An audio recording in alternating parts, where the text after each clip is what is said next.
1/5 of the world's oil is shipped through a single tiny strip of water, the Strait of Hormuz. It is a massive geopolitical choke point, and countries have almost gone to war just to keep it open.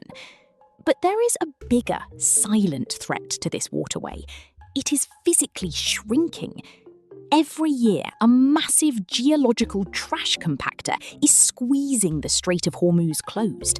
It is getting narrower, centimetre by centimetre, and the culprit is a relentless collision deep beneath the seabed. To understand how a shipping channel can shrink, we have to look at the Arabian Plate.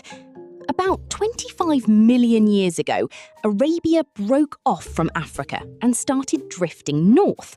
It is still moving today, cruising toward Iran at about 2 centimetres every year. This does not sound like much, but when a massive continental plate slams into another continent, something has to give. This collision created the Zagros Mountains in southern Iran. As Arabia ploughed into Eurasia, the crust crumpled up like a crashed car. But this mountain range is heavy. Trillions of tons of rock are piled up on the edge of the plate.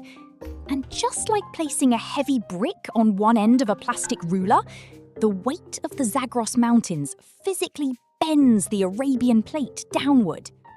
This giant geological dent is what created the Persian Gulf and the Strait of Hormuz. It is a trough formed by the sheer weight of mountains.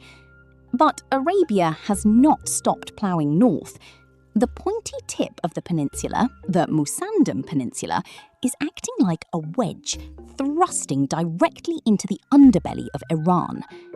As the plate moves, it physically narrows the gap. The vice is tightening. The seabed is buckling under the pressure. The Strait of Hormuz won't completely close for another 10 million years. The tankers are safe for now. But it is proof that the world's most critical economic choke points are not permanent features. They are temporary accidents of geology. We build our entire global economy around boundaries we think are solid rock. In reality, we are just sailing through a slowly closing door.